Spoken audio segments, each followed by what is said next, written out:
வணக்கம். சௌந்தர்ய லஹரி, அதாவது அழகின் அலை. இது வெறும் ஒரு கவிதை தொகுப்பு மட்டும் கிடையாதுங்க. பிரபஞ்ச சக்தியான தேவிய நாம எப்படி அடையலான்னு சொல்ற ஒரு வழிகாட்டி. இன்னைக்கு நாம இதிலிருந்து 4 முக்கியமான ஸ்லோகங்கள்ல ரொம்ப ஆழமா பார்க்க போறோம். நம்ம உடம்புக்குள்ள இருக்கிற சக்தி மயங்களான சக்கரங்களை தியானம் மூலமா எப்படி துறக்கிறதுன்னு இது நமக்கு சொல்லித்தரும். வாங்க, இந்த அற்புதமான ஆன்மீக பயணத்தை நாம ஒன்னா சேர்ந்து தொடங்கலாம்.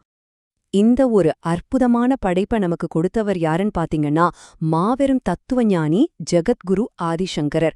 அவர் ஒரு சாதாரண மனிதர் கிடையாது, ஒரு தெய்வீக பிறவி. காஞ்சி மகாசுவாமிகள் சொல்ற மாதிரி இந்த நூலோட முதல் 41 ஸ்லோகங்கள் ஆனந்த லஹரி. இது சிவபெருமானோட இருப்பிடமான கைலாயத்திலிருந்து நேரடியாக பெறப்பட்டது. மீதம் இருக்கிற ஸ்லோகங்கள் ஆதிசங்கரரோட ஞானத்திலிருந்து உதித்த சௌந்தர்ய லஹரி. சரி, இன்னைக்கு நாம என்னவெல்லாம் பார்க்க போறோம்னா, முதல்ல ஆதிசங்கரோட பார்வையிலிருந்து தொடங்கி நம்ம உடம்புல இருக்கிற 3 முக்கியமான சக்தி மையங்களான விசுத்தி, சுவாதிஷ்டானம், அப்புறம் மணிப்பூரகம், இந்த சக்கரங்களை எப்படி தியானிக்கிறதுன்னு சொல்ற 4 ஸ்லோகங்களை தான் நாம ஆராய போறோம். ஒவ்வொரு ஸ்லோகமும் நமக்கு ஒரு புதிய ரகசியத்தை சொல்ல போகுது. நம்மளோட முதல் நிறுத்தம் ஸ்லோகம் 37. இது நம்ம தொண்டை பகுதியில் இருக்கிற விசுத்தி சக்கரத்தை பத்தினது. இது வெறும் ஒரு சக்கரம் மட்டும் இல்ல, நம்மளோட பேச்சு, படைப்பாற்றல், தூய்மை எல்லாத்துக்கும் இதுதான் மையம். ஆகாயத்தோட அந்த எல்லையற்ற தன்மையை இது நமக்கு உணர்த்தும். இந்த ஸ்லோகத்தோட தெய்வீகமான அதிர்வுகளை முதல்ல உணருங்க. இதோட ஒலி நம்ம உணர்வு நிலையை உயர்த்தி அதோட ஆழமான அர்த்தத்தை புரிஞ்சுக்க நம்ம தயார்படுத்தும். இப்போ இதோட பொருள் என்னன்னு பார்க்கலாம் வாங்க. உங்களோட விசுத்தி சக்கரத்தை, அதாவது தொண்டக்குழிய, ஒரு தூய்மையான ஸ்படிக மாதிரி கற்பனை பண்ணி பாருங்க. அங்கே சிவனும் சக்தியும் பிரிக்கவே முடியாதபடி ஒன்னா அமர்ந்திருக்காங்க. அவங்க ஆகாயத்தை போல எல்லையற்றவங்க, ரொம்ப தூய்மையானவங்க. சிவம்ங்கிறது உணர்வு, சக்திங்கிறது அதோட ஆற்றல். இந்த இடத்துல ரெண்டுமே சரிசமமா இணைஞ்சிருக்கு.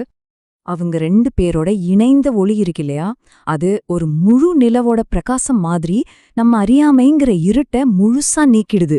இந்த ஒளிய பார்த்து இந்த பிரபஞ்சமே ஒரு சகோரப்பறவை மாதிரி ஆனந்தத்துல மூழ்கிடுதாம். சகோரப்பறவை நிலவொளிய மட்டும்தான் உணவா எடுத்துக்கணும்னு சொல்லுவாங்க.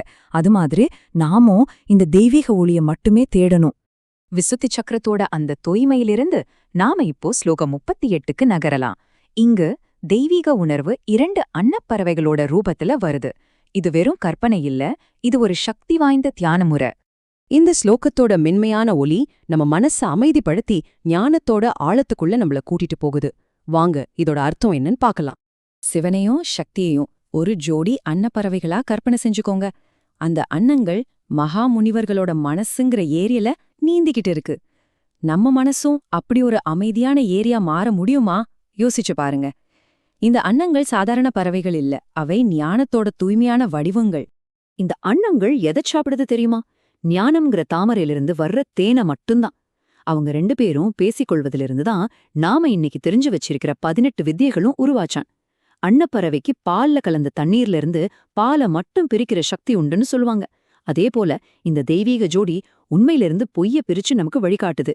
இது நம்ம வாழ்க்கைக்கே ஒரு பெரிய பாடம் இல்லையா? அன்னங்களோட ஞானத்திலிருந்து நாம இப்போ சுவாதிஷ்டான சக்கரத்தோட நெருப்புக்கு வரோம். இது நம்மளோட உணர்ச்சிகள், ஆசைகள், அப்புறம் படைப்பாற்றலோட மையம். இங்க தேவி ஒரு மகத்தான நெருப்பா இருக்கா. இந்த ஸ்லோகத்தோட சக்தி வாய்ந்த உச்சரிப்பு அந்த நெருப்போட தீவிரத்தை நமக்குள்ளேயும் உணர வைக்குது. வாங்க, இதோட ஆழமான பொருளை ஆராய்வோம். சுவாதிஷ்டான சக்கரத்துல தேவி பிரளய காலத்துல வர்ற சம்வர்த்தாக்னிங்கிற நெருப்பா இருக்கா. அந்த பிரபஞ்சத்தையே அழிக்கிற நெருப்புக்கு நடுல அவ சமயாங்கிற பேர்ல சிவனுக்கு சமமானவளா ரொம்ப அமைதியா இருக்கா. இங்க ஒரு அற்புதமான முரண்பாட்டை பாருங்க.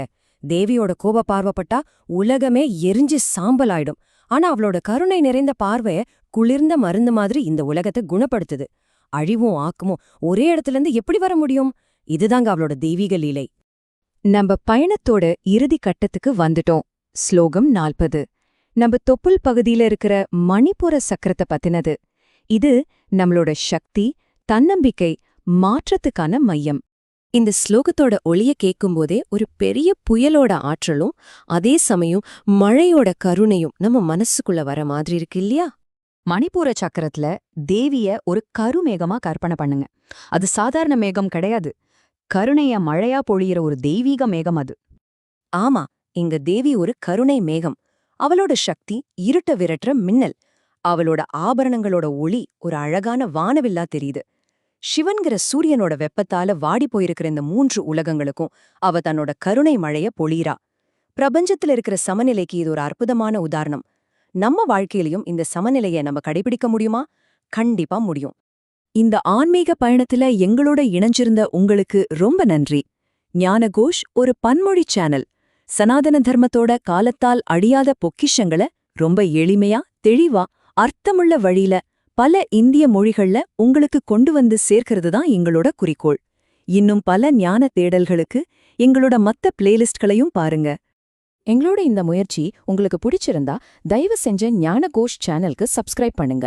அப்படி செஞ்சீங்கன்னா எங்களோட தினசரி வீடியோக்கள் உங்களுக்கு உடனுக்குடன் வந்து சேரும். நம்ம ஞான பயணம் இப்படியே தொடரும். இந்த தெய்வீக அறிவை லைக் பண்ணுங்க, உங்க குடும்பத்தினரோட நண்பர்களோட பகிர்ந்துக்கோங்க. இந்த ஞான ஒளி எல்லாரையும் சென்றடையட்டும். சனாதன தர்மம்ங்கிற விளக்க நம்ம எல்லாரும் சேர்ந்து பிரகாசமா எரிய வைப்போம். அனைவருக்கும் தேவியின் அருள் கிடைக்கட்டும். நன்றி.